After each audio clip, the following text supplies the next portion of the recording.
बनाएंगे। हम स्वस्थ, सक्षम और शिक्षित भारत बनाएंगे। हम स्वस्थ, सक्षम और शिक्षित भारत बनाएंगे। कामयाब हम करते हैं, संकल्प हम होंगे कामयाब। हिंदुस्तान हिंदुस्तान। सुप्रभातम नमो नमः। चतुर्थ अध्याय श्लोक नंबर 22। यत्रिच्छाला भर्तुः सीता सीतो जयकृत्वापि न निबध्यते। जो सब तय होने वाले लाभ में संतुष्ट रहता है, जो द्वंद्वों से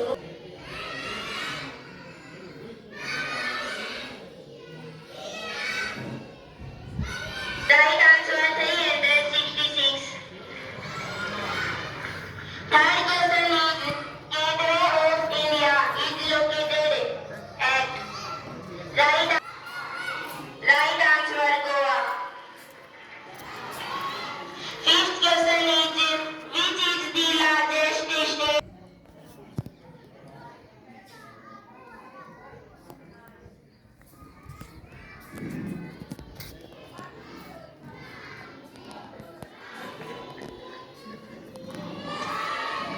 Respected guidance of principal ma'am, all teachers and students, good morning.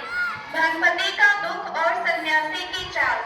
एक धनपति था, उसके पास न सिर्फ अपार धन था, बल्कि उसका हंसता खेलता परिवार भी था। वह स्वभाव से मिलनसार भी था और हमेशा गांववासियों के धनपति का दुख और सन्यासी की चाल। एक धनपति था, उसके पास न सिर्फ अपार धन था, बल्कि उसका हंसता खेलता परिवार भी था। वह स्वभाव से मिलनसार भी था और हमेशा गांववासियों के दुख सुख में उनके साथ भी खड़ा रहता था। इस कारण पूरा गांव उनसे बहुत प्यार करता था। लेकिन अचानक जाने क्या हुआ कि वह उदास रहने लगा।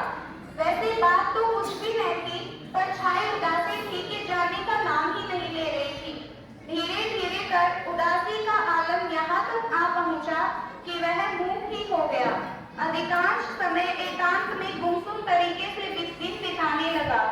निश्चित ही उसकी यह हालत देख परिवार वाले ही नहीं, पूरा गांव चिंतित हो उठा। उनकी पत्नी व पुत्रों ने उनकी इस उदासी का राज भी जानना चाहा, पर स्वयं धनपति को कुछ मालूम हो तो कहे। चिंता का गहरा विषय यह था कि हर बीतते दिन के साथ उनकी उदासी बढ़ती चली जा रही थी। उसी दरमियान गांव के बाहर एक सन्यासी ने डेरा डाला। सन्यासी बड़ा पहुंचा हुआ साइकोलॉजिस्ट था। समस्या कैसी भी हो, वह अपने तरीके से उनका समाधान कर ही देता था। हालांकि उसके तरीके बड़े ही विचित्र व अक्सर समझ में न आए ऐसे होते थे। लेकिन तरीकों से क्या मतलब, तो समस्या के निपटारे से ही होता है। तो देखते ही देखते गांववासियों पर उसकी धाक जम गई। उधर कुछ एक ने सोचा कि जब ये सन्यासी इतने लोगों का सटीक इलाज कर चुके हैं, तो क्यों न इससे धनपति की उदासी का भी इलाज करवाकर देख लिया जाए। बस सन्यासी से मिलने की दरख्वास्त लेकर कुछ गांववासी धनपति के पास जा पहुंचे। अब अंधा क्या चाहे, दो आंखें। धनपति तुरंत सन्यासी से मिलने दौड़ पड़ा।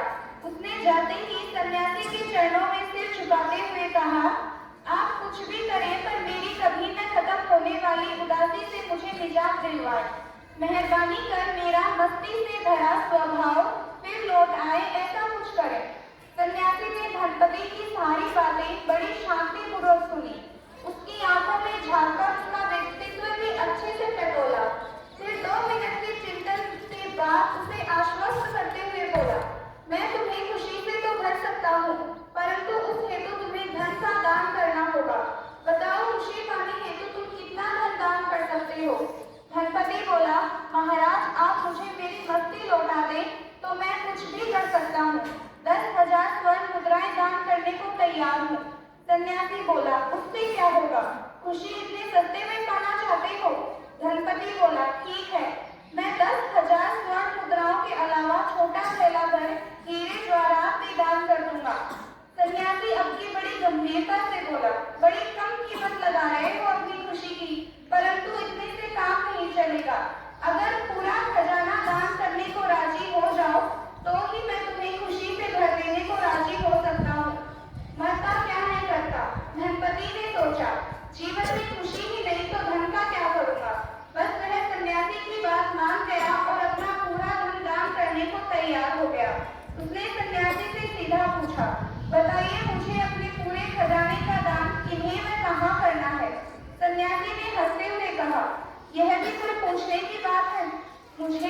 जाना है। कल सुबह अपना पूरा खजाना एक बोरी में बांधकर मेरे चरणों में धर दो, फिर तत्काल मैं तुम्हें खुशी से भर दूंगा। ठीक है, बात तय हो गई। दूसरे दिन प्रातः काल वायदे के मुताबिक धनपति ने अपना सारा धन और तमाम कीमती खजाना एक बोरी में बांधा और लेकर सन्यासी के पास जा पहुंचा। पहुंचते ही उसने बोरी सन्यासी को सौंपते हुए कहा, वादे के मुताबिक मैंने अपना सब कुछ आपको समर्पित कर दिया, अब आप मुझे खुशी से भर दीजिए। सन्यासी ने बोरी उठाते हुए बड़े रहस्यमय अंदाज में धनपति को देखा और उससे पहले कि धनपति कुछ समझ पाए, वह बोरी कंधे पे उठाकर दौड़ पड़ा। धनपति को तो एक क्षण में समझ ही नहीं आया कि यह उसने क्या किया, लेकिन जल्द ही होश में आ गया। तुरंत चिल्लाते हुए सन्यासी के पीछे दौड़ पड़ा। उधर सन्यासी तो गांव से दूर जंगल की तरफ दौड़े जा रहा था। बेचारा धनपति पूरा फंसा था। वह तो इतना कभी चला ही नहीं था। एक तो उम्र का तकाजा था, ऊपर से आराम प्रिय जीवन भी था। जरा सी दौड़ में वह बुरी तरह हाँफ गया था। लेकिन सवाल जीवन भर की कमाई का था, तो किसी तरह जान लगाकर सन्यासी के पीछे दौड़ लगाए हुए था। पर कहाँ सन्यासी की फूटी और कहाँ उम्र के अंतिम पड़ाव पर जी रहा यह धनपति। सन्यासी तो दौड़ते दौड़ते भीतर घने जंगल में पहुंच गया। हालांकि धनपति उससे काफी पीछे था, परंतु पीछा करना उसने अब भी नहीं छोड़ा था। अपनी पूरी ताकत लगाकर उसका सन्यासी के पीछे दौड़ना अब भी जारी था। उधर सन्यासी को भी यह तो यकीन था ही कि अपनी जीवन भर की कमाई यह धनपति आसानी से छोड़ने वाला तो नहीं है, लेकिन शायद अब काफी हो चुका था। अचानक सन्यासी ने खजाने से भरी वह बोरी एक जगह रख दी और स्वयं एक विशाल पेड़ के पीछे छिपकर खड़ा हो गया। उधर कुछ देर पश्चात भागता हुआ धनपति भी वहां आ पहुंचा और जैसे ही उसकी नजर अपनी बोरी पर पड़ी कि उसने तत्क्षण अपनी वह बोरी उठा ली। फिर निगाह दौड़ाकर यहाँ वहां सन्यासी को खोजने लगा, पर सन्यासी कहीं नजर नहीं आया। खैर, उसे सन्यासी से क्या, धन तो वापस मिल ही गया था। उसने तो धन की बोरी को सीने से लगा लिया और खुशी पूर्वक भगवान का शुक्रिया अदा किया। यह देख तुरंत पेड़ के पीछे छिपे सन्यासी ने गर्दन निकालते हुए धनपति से पूछा, खुशी मिली? धनपति ने कहा, हाँ। यह सुन सन्यासी बड़े नाटकीय अंदाज में बोला, अब अपनी बोरी लेकर भाग जा, नहीं तो मैं फिर इसे लेकर भाग खड़ा होऊंगा। और ध्यान रखना, अब कभी उदास मत होना। धनपति बोला, सवाल ही नहीं उठता। सन्यासी हंसते हुए बोला, तो जा फिर। बस उस धनपति को उस दिन के बाद कभी उदासी नहीं पकड़ी। धनपति को वापस मिली खुशी का रहस्य जान लो। धन उसके पास था, लेकिन फिर भी वह उदास रहने लगा था। परंतु उस सन्यासी ने उसे कुछ समय के लिए धन से दूर क्या किया, उसी धन में उसे खुशी नजर आने लगी। यही हमारा हाल है। जो कुछ भी हमारे पास है, हमारी नजरों में उसकी कीमत नहीं होती, फिर चाहे वह वस्तु हो या व्यक्ति। लेकिन वही यदि बिछड़ जाए तो बड़ा कष्ट होता है। उसकी कमी भी खिलती है, फलती है और याद भी आती है। फिर चाहे वह टीवी, बिजली या गाड़ी हो, फिर वह पत्नी, माता पिता या कोई दोस्त हो, यहाँ तक कि हमारे शरीर के सारे अंगों के साथ भी हमारा यही व्यवहार है। जब तक कोई अंग बिगड़ न जाए, हमें उसके होने का एहसास नहीं होता। सर दुखे तब सर है यह मालूम पड़ता है, टांग टूटे या दुखे तो टांग होने का एहसास जागता है। यह बेहोशी है और यह बेहोशी की तमाम उदासियों व मनुष्यत्वों का मूल है। अधिकांश मनुष्य